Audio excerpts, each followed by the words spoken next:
இப்போ இதுக்கப்புறம் விஜய் ரசிகர்களுக்கு நான் ஒன்றே ஒன்று சொல்லிக்க விரும்புறது என்னென்னா,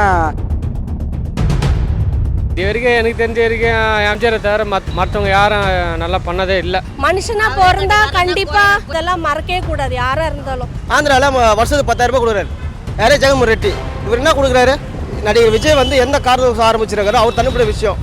அவர் நல்லது செய்கிறேன்னு சொல்லுங்க, வாக்கு கொடுக்க சொல்லுங்க, அவருக்கு நம்ம ஓட்டு போடலாம். எல்லாரும் அப்படி தான் சொல்கிறாங்க. வந்து நல்லது பண்ணால் பரவாயில்ல, எல்லாருக்கும் தெரிய போகுது. இப்போ விஜய் வந்து சப்போஸ் அவர் ஜெயிச்சாருன்னா என்ன பண்ணுறாருன்றதை பார்க்கணும்ல மக்கள். சில விஷயங்கள் எல்லாம் அவர் வந்து கொஞ்சம் கன்சிடர் பண்ணி நிறைய விஷயங்களை வந்து மாற்றினாருன்னா then he will be the number 1. பொதுமக்களுக்கு அடிப்படை வசதி யாரும் செஞ்சு தர மாட்டேங்கிறாங்க. 100 கோடியில் பேனா வைக்கிறதும் அது வைக்கிறதும் இது வைக்கிறதும் இப்படி. இப்போ இருக்கிற காலகட்டத்துக்கு அவர் வந்தது நல்ல வரவேற்பு தாங்க. ஆனால் புதுசாக ஒருத்தர் வந்தால் நல்லதுன்னு நாங்கள் நினைக்கிறோம். பப்ளிக்கு நீங்கள் நல்லது பண்ணுறீங்கன்னா அது இன்னும் நல்லது தானே விஜய்க்கு. ரொம்ப சந்தோஷங்க. அவர் வர வேண்டியது. கண்டிப்பாக தமிழ்நாட்டில் மாற்றம் வரணும். விஜய் வந்து கண்டிப்பாக ஊழல் ஒழிப்பு பண்ணுறேன்ருக்காரு. அவர் கண்டிப்பாக ஆட்சிக்கு வரணும். இளைஞருடைய இதான் எதிர்காலம் தான் இருக்குது. கண்டிப்பாக அவர் வரணும். அவரை கண்டிப்பாக நாங்கள் வரவேற்கிறோம். கண்டிப்பாக ஒரு மாற்றத்தை உண்டாக்கணும்னா கண்டிப்பாக நாங்கள் இந்த திருப்பி விஜய்க்கு தான் ஓட்டு போடுவோம். எப்போவும் ஆண்ட கட்சியாக வந்துக்கிட்டு இருக்குது. புதுசாக மாற்றங்கள் வரணும் நாங்கள் எதிர்பார்க்குறோம். இல்லை இது ரொம்ப நல்ல விஷயம் தான் நான் நினைக்கிறேன். ஏன்னா இத்தனை வருஷம் வந்து எல்லாருமே சினிமாவில் இருந்துட்டு ஒவ்வொரு ஃபீல்டுலேருந்து அப்படியே மூவ் ஆயிடுறாங்க. எக்ஸாம்பிள் நிறைய பெரிய தலைவர்களை பற்றி சொல்லலாம். ஆனால் இவர் வந்து இவ்வளோ பெரிய ரசிகர் மன்றத்தில் வச்சு அவ்வளோ ஸ்டூடெண்ட்ஸுக்கு அவ்வளோ ஹெல்ப் பண்ணார். அதுவே ரொம்ப பாராட்ட வேண்டிய விஷயம். அவர் வந்து இந்த ஃப்ளட்டு நேரத்தில் வந்து அவங்களோட இளைஞர் கட்சி ஏதோ சொல்கிறாங்க. அவங்க வந்து ரொம்ப ரொம்ப ஹெல்ப்ஃபுல்லாக இருந்தாங்க. நானும் ஃப்ளட்டில் ரொம்ப தவிச்சிருந்தேன். எங்கள் வீட்டு பக்கத்தில் எல்லாருமே ரொம்ப கஷ்டப்பட்டாங்க. மெழுகுவத்திலேருந்து எல்லா ஃபுட்டெல்லாம் கொடுத்து ஹெல்ப் பண்ணாங்க. என் வீடு குறுக்குப்பேட்டேன், நார்த் மெட்ராஸ். அது மட்டும் இல்லாமல் மெயினாக ஒன்று சொல்லணும்னா, இப்போ இதுக்கப்புறம் விஜய் ரசிகர்களுக்கு நான் ஒன்றே ஒன்று சொல்லிக்க விரும்புறது என்னென்னா, இதுக்கப்புறம் நமக்கு பொறுப்பு அதிகமாக இருக்குதுன்னு நான் நினைக்கிறேன். எனக்கும் ரொம்ப சந்தோஷமாக இருக்குது அவர் அரசியல் வர்றது. இன்னும் கொஞ்சம் வருத்தம் என்னென்னா, அவர் படம் நடிக்காமல் இருக்கிறது கொஞ்சம் வருத்தம் தான். ஏதோ ஒருத்தர் இவ்வளோ சம்பாரித்து மக்களுக்கு செய்யணும்னு நினைக்கிறத வந்து அப்ரிஷியேட் தான் பண்ணணும். அதுக்கு போயிட்டு நம்ம வந்து இவர் வந்தால் என்ன பண்ணுவார், இவங்க வந்து என்ன பண்ணாங்க, இவங்க வந்து அப்படி பண்ணாங்கன்னு சொல்கிறது ரொம்ப ரொம்ப தப்பான விஷயம். அவருக்கு சான்ஸ் தான் கொடுத்து பார்க்கலாமே. இவ்வளோ நாள் நம்ம நிறைய பேருக்கு இத்தனை வருஷம் நான் என் தாத்தா காலத்துலேருந்து சொல்கிறாங்க, ஒன்று இது இல்லை இது, இந்த மாதிரி ஆப்ஷன் தான். கொஞ்சம் புதுசாக ஒருத்தவங்களுக்கு ட்ரை பண்ணி பார்ப்போங்க ப்ளீஸ். நான் சப்போர்ட் பண்ண போகிறேன். நீங்கள் யார் சப்போர்ட் பண்ணுறீங்களோ பண்ணு. அரசியல் வந்து யார் வேணாலும் தொடங்கலாம். கட்சி யாரோ நீங்கள் தொடங்கலாம், நாங்கள் கூட தொடங்கலாம். என்கிட்ட ஒரு 100 பேர் இருந்தால் நான் கூட தொடங்கலாம். எங்கள் வாழ்வாதாரத்துக்கு ஒன்றுமே கிடையாது. இதே நாங்கள் ஆட்டோ ஓட்டுறோம். சென்னையில் பார்த்தீங்கன்னா 1,10,000 ஆட்டோ ஓட்டுனது புரியுதுங்களா. எங்களுக்கு வாழ்வாதாரம் யாரும் கொடுக்குறாங்களோ அவங்க நாங்கள் ஓட்டு போடுவோம். ஆந்திராவில் வருஷத்துக்கு 10,000 ரூபாய் கொடுக்குறாரு. யாரே ஜெகன்மோகன் ரெட்டி இவர் என்ன கொடுக்குறாரு? ஒன்றுமே கொடுக்கல. மகளிர் போகிற அதுக்கு போகிற இது என்ன பண்ணுறாரு? ஒன்றுமே காணோம். எங்களுக்கு பண்ண சொல்லு, நாங்கள் தரோம். இருக்கிற சென்னையில் இருக்கிற மொத்தம் 1,10,000 ஆட்டோ போட்டு சொல்கிறேன். அத்தனை ஆட்டோ ஓட்டுநர்களும் இவர் ஓட்டு போடுவாங்க. யாருக்கு யாராக இருந்தாலும் சரி. நடிகர் விஜய் வந்து எந்த காரணம் ஆரம்பிச்சிருக்காரோ அவர் தனிப்பட்ட விஷயம். அவர் நல்லது செய்கிறேன்னு சொல்லுங்க, வாக்கு கொடுக்க சொல்லுங்கள், அவருக்கு நம்ம ஓட்டு போடலாம். சரி, ஒரு வாழ்ப்பாக அவருக்கு போடலான்னு ஒரு நினைக்கிறேன். ஒரு மாற்றம் வரதுக்கோசம் நான் தளபதி விஜய்க்கு நான் ஓட்டு போடுறேன். பொதுமக்கள் இல்லைங்க, எல்லாரும் அப்படி தான் சொல்கிறாங்க. வந்து நல்லது பண்ணால் பரவாயில்ல, எல்லாருக்கும் தெரிய போகுது. ஒரு வாட்டி நின்று அவர் என்ன பண்ணுறது மக்களுங்களுக்கு தெரியணும்னா அவர் செய்கிறத பார்த்து மக்களுக்கே தெரிஞ்சிடும். அது ஒன்றும் இல்லை. ஒரு டைம் எலெக்ஷன் நின்று ஒரு தெருவுலையோ ஏதோ ஒரு இதில் 4 விஷயம் நல்லது பண்ணாருன்னா அது ஆட்டோமேட்டிக்காக அவர் போய் நிற்கணும்னு அவசியமே கிடையாது. எல்லாமே ஆட்டோமேட்டிக்காக ஓட்டு தானே உணர்ந்துடும். ஆனால் அது அவர் கையில் தான் இருக்குது, செய்யணுமா செய்யக்கூடாது. அவர் எப்படி சொல்கிறது, அவர் இப்படிலாம் சொல்கிறாங்க, நிறைய பேர் இப்படி சொல்கிறாங்க. ஆனால் திடீர்னு பணமாக நடிக்கிறாங்க, அரசியலாம் பண்ணுறாங்க. அப்படி அவர் சொல்கிறவங்க யார் ஒழுங்காக இருக்கிற யாரும் அப்படி இல்லையா?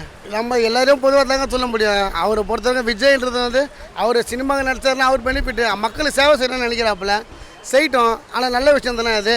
ஆனால் நிறைய பேர் இந்த மாதிரி எல்லாமே அப்படி தான் சொல்கிறாங்க. அரசியலுக்கு வரும்போது நாங்கள் வந்து என்ன பண்ணுறோம், அதை செய்வோம் இதை செய்வோன்றாங்க. ஆனால் அவங்க ஊர் தொகுதியில் மட்டும்தான் நல்லா செய்கிறாங்க. பொது இடத்துல வந்து செய்கிறாங்களா?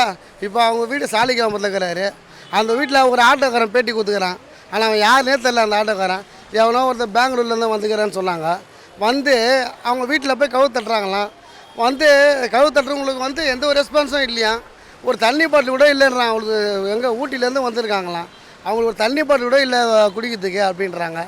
அப்படியாப்பட்ட ஆளுங்க அப்படி இருக்கும்போது இப்போ எப்படி இருக்குது நீங்களே யோசனை பண்ணி சொல்லுங்கள். நீங்கள் பொதுமக்களாக கேட்குறீங்க, நானும் பொதுமக்களாக சொல்கிறேன். விஜய் வந்து ஒரு ஆக்டர் தான், நம்ம ஒன்றும் சொல்ல முடியாது. ஆனால் நல்லது செஞ்சால் நல்லது தானே. யார் நல்லது செஞ்சாங்க, நம்மளுக்கு தேவை நம்ம நாடு நல்லா இருக்கணும். செஞ்சாருன்னா நல்லா சந்தோஷம் தானே. ஓட்டு டிஎம்கேக்கு தான் போடுவோம். புதுசாக வந்துட்டு அவருக்கு போடுவோமா?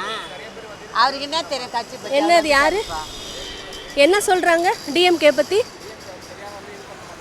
என்ன பண்ணலையா அவங்களுக்கு? அவர் சொன்ன எல்லாம் பண்ணார். அவர் எதுவுமே பண்ணாதில்ல. மக்கள் கேட்கறதெல்லாம் குறை தீர்க்காதில்லை. நம்ம கூட வேலைன்னா கொடுப்பாரு என்ன, அதனால அவர் வந்து குறை சொல்லக்கூடாது. நல்லதாக செய்கிறாரு. கொடுத்தாருல, மேனிஃபெஸ்டோ கொடுத்தாருல. அது பிஜேபி ஆல்ரெடி இங்கே ரஜினிகாந்த் வச்சு மூவ் பண்ண பார்த்துருக்காங்கல்ல. இப்போது அது ஃபெயிலியர் ஆனதுனால மேபி நெக்ஸ்ட் வந்து விஜய் அவரை வச்சு பண்ணுறாங்க போல இருக்கு.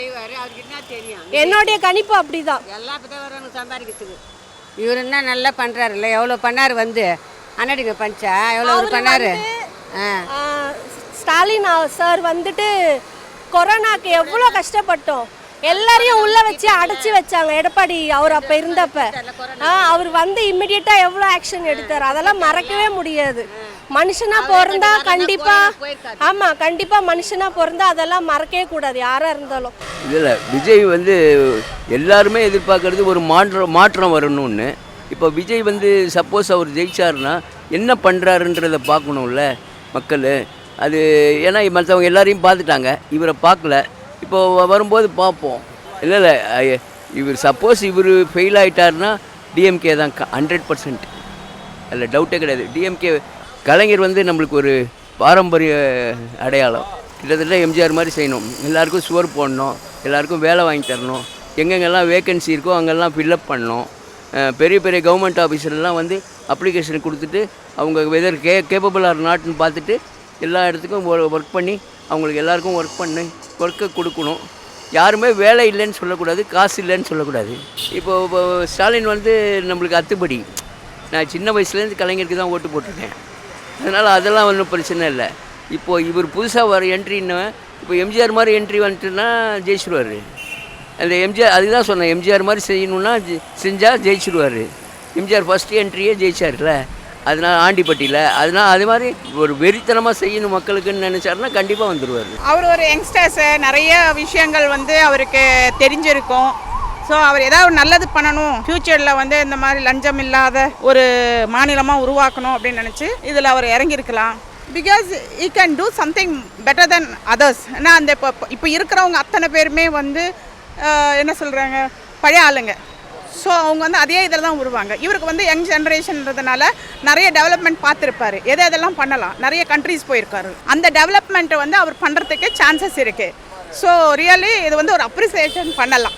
அது மாதிரி சில விஷயங்களெல்லாம் அவர் வந்து கொஞ்சம் கன்சிடர் பண்ணி நிறைய விஷயங்களை வந்து மாற்றினாருன்னா then he will be the number 1. So அவருக்கு என்னுடைய வாழ்த்துக்கள். அவர் விஜய் வந்து கட்சி தொடங்கினதால ரொம்ப வரவேற்கிறோம்.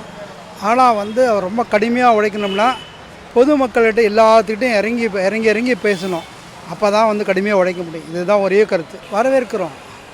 அதை வந்து அவருடைய உத்வேகம், மக்களுக்கு ஏதாவது செய்யணும்னு ஒரு எண்ணம் வந்திருக்கும். வரவேற்கிறோம். உண்மையில் புதுமையை தான் எல்லாம் விரும்புகிறாங்க. எல்லாம் கண்டிப்பாக பொதுமக்களுக்கு அடிப்படை வசதி யாரும் செஞ்சு தர மாட்டேங்கிறாங்க. அதுதான் மெயினாக பார்க்குறதானா ஒரு 100 கோடியில் பேனா வைக்கிறதும் அது வைக்கிறதும் இது வைக்கிறதும் இப்படி இதெல்லாம் தேவையில்லாத செலவு. ரோடு போடுறது, தண்ணி வசதி கொடுக்கறது, வீடு கட்டுறது, இதே மாதிரி ஒரு அடிப்படை வசதியை சாப்பாடு இல்லாமல் இருக்கிறது, இது ரேஷனை கவனிச்சாவே போதும். இதுதான் மெயின். இல்லை அவர் வந்து இறங்கி செஞ்சாவே போதும். மொத்தமாக இறங்கணும், பொதுமக்கள்கிட்ட போய்ட்டு நல்லா கைண்டாக பேசணும். ஒவ்வொரு இதாக ஒரு மீட்டிங், ஒவ்வொரு மாவட்டமாக மீட்டிங் போடணும். விஜயே போகணும். அவர் ரசிகரை மட்டும் நம்பிக்கிட்டு வெளியில் ஒரு வேலையை விட்டு இருக்குது. இறங்கி ஒவ்வொரு மாவட்டமாக மீட்டிங் போட்டு எல்லாம் சந்தித்து பேசணும். இப்போ இருக்கிற காலகட்டத்துக்கு அவர் வந்தது நல்ல வரவேற்பு தாங்க. நல்ல வரவேற்பு தான் இப்போ வந்தது. செய்யணும் நல்லா, அதை நாங்கள் எதிர்பார்க்குறோம், மக்கள் எதிர்பார்க்குறோம். ஆனால் புதுசாக ஒருத்தர் வந்தால் நல்லதுன்னு நாங்கள் நினைக்கிறோம். எங்கோட்ட விஜய்க்கு இருக்கும்.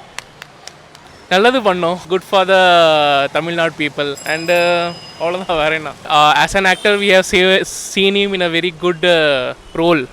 Okay, that same role we are also expecting that in political career he will follow the same and we can get the best result by that. விஜய்னா பெஸ்ட் ஹீரோ இருக்கார். இப்போ பாலிடிக்ஸில் வராரு. அவர் நல்லா ஜெயிச்சிடலாம், ஒன்றும் சொல்ல முடியாது. ரெண்டுமே இருக்குது. அது கொஞ்சம் சில பேர் ஃபேன்ஸுக்கு கஷ்டம். அவர் எதிர்பார்த்த மாதிரி ஹீரோ வராருன்னு திடீர்னு போயிட்டாருன்னா அது கொஞ்சம் கஷ்டமாக இருக்கும். ரோடெல்லாம் ஃபஸ்ட்டு நல்லா கிளியராக பண்ண சொல்லுங்கள். பப்ளிக் வந்து கொஞ்சம் சேஃபாக போகிற மாதிரி இருக்கணும். ஆனால் விஜய் வந்தால் நல்லா இருக்கும் தான் எல்லாரும் எதிர்பார்க்குறாங்க. பப்ளிக்கு நீங்கள் நல்லது பண்ணுறீங்கன்னா அது இன்னும் நல்லது தானே. விஜய்க்கு வரவங்க யார் வந்தாலும் சரி, ஒரு நல்ல நான் மக்களுக்கான ஒரு நல்ல விஷயத்த பண்ணனா ஒரு சந்தோஷமான விஷயம் தான். இது வரைக்கும் எனக்கு தெரிஞ்ச வரைக்கும் எம்ஜிஆரை தவிர மற்றவங்க யாரும் நல்லா பண்ணதே இல்லை, நீ பண்ண போகிறதில்ல.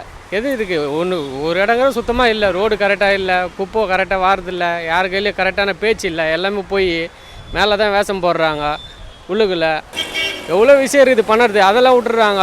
மக்களுக்கான ஒரு விஷயத்தை யாரும் எடுத்துன்னு வரமாட்டேன்றாங்க. மக்களுக்கான விஷயத்த பண்ணனா யாராக இருந்தாலும் ஆதரவு கொடுப்பேன். உண்மையாக சொன்னேன்னா இப்போ மனசில் அவர் எப்படி இந்த கட்சியில் உள்ள நுழையும் போது இந்த மனசில் எப்படி நினச்சி வந்தாரோ அதை செயல்படுத்தினா அது அவர் மனசாட்சி படி பண்ணனா கண்டிப்பாக பண்ணுவார்.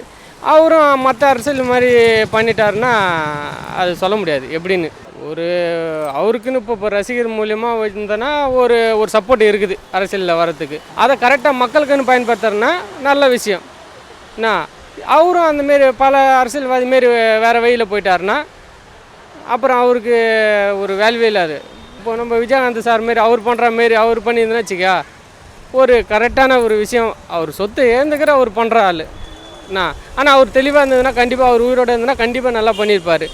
இப்போ அவர் வழிகாட்டிய ஆள் இவர், அதோட நம்பிக்கை இவர் காப்பாற்றாருன்னா கண்டிப்பாக இவர் ஒரு லெவலில் நிற்பார்.